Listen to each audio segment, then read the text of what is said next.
అందరికీ నమస్కారం. నేను మీ చిలకమర్తి ప్రభాకర్ చక్రవర్తి శర్మ. మహాళయ పక్షాలు, పితృపక్షాలు, భాద్రపద మాస కృష్ణ పక్షాలు ఏవైతే ఉన్నాయో వీటిని మహాళయ పక్షం, పితృపక్షం అని శాస్త్రాలు తెలియజేశాయి. ఏ మానవుడైనా తన జీవితంలో ఎంత కష్టపడినా, ధర్మబద్ధంగా ఉన్నా, ఇంటిలో ఏదో ఒక సమస్య వేధించడం, రుణ బాధలు పెరిగిపోవడం, సమస్యలు అధికంగా ఉండడం, వివాహాది సమస్యలు, సంతానానికి సంబంధించిన సమస్యలు, రుణబాధ సమస్యలు, చికాకులు గనక పీడిస్తున్నట్లయితే వారు దేవతా పూజలు, వ్రతాలు వంటివి ఆచరించినప్పటికీ ఆ సమస్యల నుండి బయట పడలేనటువంటి స్థితి కనుక వాళ్ళకి ఏర్పడుతున్నట్లయితే అటువంటి వారు పితృదోషాలైనా ఉన్నాయా అనేటువంటి అంశాన్ని గ్రహించాలి. మనకి దేవతా అనుగ్రహమును, దేవతారాధనలు ఎంతటి ప్రాధాన్యత ఉన్నదో పితృదేవతల యొక్క అనుగ్రహంకి అంతటి విశిష్టత ఉన్నది మన యొక్క శాస్త్రాల్లో చెప్పారు. పితృదేవతల యొక్క అనుగ్రహం ఉన్నట్లయితే దేవతలు మనని ఎలా అనుగ్రహించి ఫలితాలు ఇస్తారో దానికంటే రెట్టింపు ఫలితం పితృదేవతలు ఇచ్చేటువంటి శక్తి ఉందని చెప్తారు.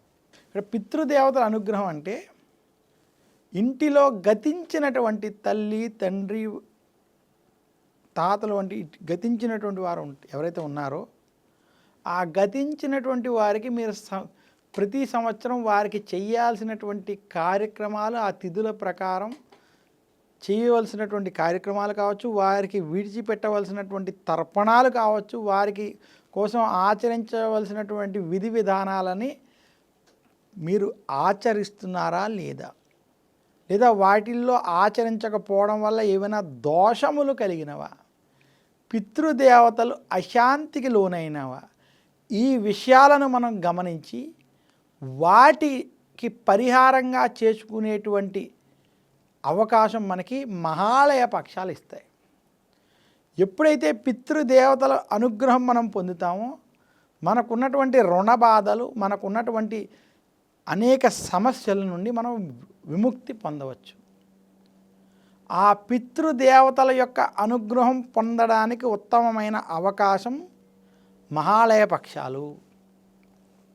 ప్రతి మానవుడు గతించినటువంటి పితృదేవతలకి వారి తిథి ప్రకారం కార్యక్రమాలు చేయాలి. ఎవరైనా కొన్ని కార్యాల వల్ల చేయలేకపోయినా, ఏమైనా ఇబ్బందులు కలిగినా, అలాగే ప్రతి అమావాస్యకి, పౌర్ణమికి పితృదేవతలకి తర్పణాలు వంటివి వదలాలి. అలాగే దీపావళి వంటి సమయాలలో విశేషంగా పితృదేవతలకి కార్యక్రమాలు, తర్పణాలు వంటివి ఆచరించాలి. అలా చేయలేనటువంటి వారికి ఈ మహాలయ పక్షాలు ఒక అద్భుతమైన అవకాశం. ఈ మహాలయ పక్షాల్లో గతించినటువంటి పితృదేవతలకి తర్పణాలు వదిలిన, పిండ ప్రదానాలు చేసిన, కార్యక్రమాలు చేసిన ఆ దోష నివృత్తి జరుగుతుంది. ముఖ్యంగా మహాలయ అమావాస్య రోజు కనుక పితృదేవతలకు కనుక తర్పణాలు వదిలితే ఆ సంవత్సరం మొత్తం ఆ పితృదేవతల తర్పణాలు వదిలినటువంటి విశేషమైన ఫలితాలు లభిస్తాయి. పితృబాధలు, పితృ రుణాలు, పితృశాంతులు చేసుకోవడానికి ఉత్తమమైన, పితృ రుణాల నుంచి బయట పడడానికి ఉత్తమమైన అవకాశం మహాలయ పక్షాలు. ఈ మహాలయ పక్షాలకు సంబంధించినటువంటి మహాభారతంలో ఒక విశేషమైనటువంటి కథ చెప్తారు. మహాభారత యుద్ధంలో కర్ణుడు చనిపోయిన తర్వాత స్వర్గానికి బయలుదేరినప్పుడు వైతరణి నది దాటేటువంటి సమయంలో ఆయనకి విపరీతమైనటువంటి దప్పిక, దాహం కలిగిందని. అప్పుడు అక్కడ చిన్న నది కనపడితే ఆ నదిలో నీరు తాగుదామని నదిని స్పృశించగానే ఆ నది మొత్తం బంగారుమయం అయిపోయిందట. అయినా కొంత దూరం ప్రయాణించి ఎదరకు వెళ్ళిన తర్వాత ఒక మామిడి చెట్టు కనపడిందట. ఆ మామిడి చెట్టుకున్న పండు తిందాము, తన యొక్క దాహం అది తీర్చుకుందాము, ఆకలి తీర్చుకుందాం అని ఆ పండు ముట్టుకోగానే ఆ పండుతో పాటు వృక్షం బంగారం అయిపోయింది.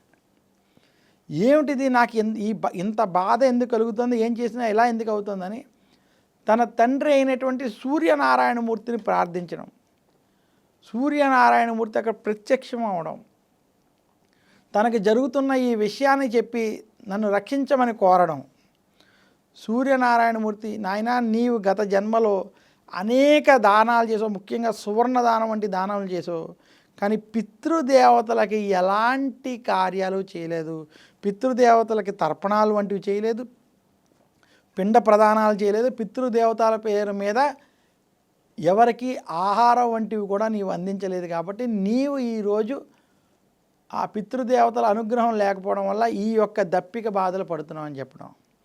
నాకు తల్లిదండ్రులు లేదా పితృదేవతలు ఉన్నారన్న విషయం తెలియకపోవడం వలన నేను ఈ పని చేయలేకపోయాను, అందులో నా దోషం ఎటువంటిది లేదు. అయినను మీరు నాకు ఈ విషయం చెప్పారు కాబట్టి నాకు అవన్నీ చేసుకునేటువంటి ఒక్క అవకాశం ఇవ్వాలని తన తండ్రి అయినటువంటి సూర్యనారాయణమూర్తిని కోరడం.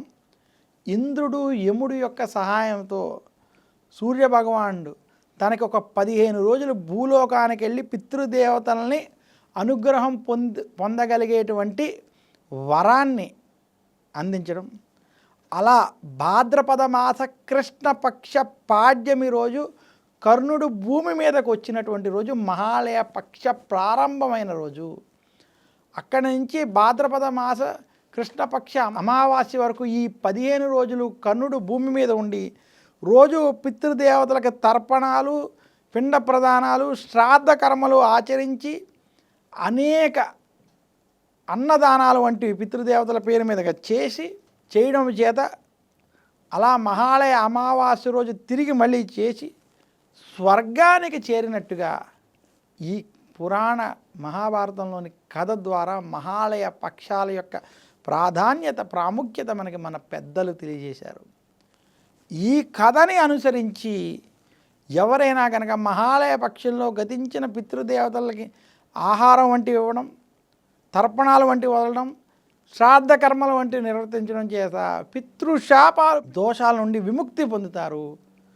దేవతల్ని పూజిస్తే మనకి కలిగేటి ఫలితం ఎంత ఉంటుందో పితృదేవతల అనుగ్రహం దానికన్నా రెట్టింపు ఉంటుంది. కాబట్టి దానివల్ల విశేషమైనటువంటి ఫలితాలను పొందుతారని కూడా మనకి తెలియజేయడం జరుగుతుంది. అందువల్ల మహాలయ పక్షాలలో పితృకార్యాలు పితృదేవతలకు సంబంధించి ఇవి చేస్తాం కాబట్టి శుభకార్యాలని భాద్రపద మాసంలో నిషేధించడం జరిగింది. అందుకనే భాద్రపద మాసంలో ఎలాంటి శుభకార్యాలు చేయరు, పితృదేవతలకు సంబంధించిన కార్యక్రమాలకి ప్రాధాన్యత ఇస్తారు. అలా పితృదేవతల కార్యక్రమాలు చేయడం చేత, శుభకార్యాలను ఆచరించకపోవడం చేత పితృదేవతల యొక్క అనుగ్రహాన్ని మనం ఆ సమయంలో పొందగలం. ఇంతటి విశేషం ఉన్నటువంటి మహాలయ పక్షాలు పితృపక్షాలలో ఈ కర్ణుడి యొక్క ఇతివృత్తాంతం వినడం చేత ఆ యొక్క మహాలయ పక్షానికి సంబంధించిన విషయాలు తెలుసుకుని ఆ యొక్క కార్యక్రమానికి ఆచరించడం చేత పితృదేవతల యొక్క అనుగ్రహం అందరికీ లభిస్తుందని తెలియజేస్తూ సర్వే జన సుఖినో భవంతు అని కోరుకుంటూ సెలవు తీసుకుంటున్నాను. నమస్కారం. మీ చిలకమర్తి ప్రభాకర్ చకోరి శర్మ.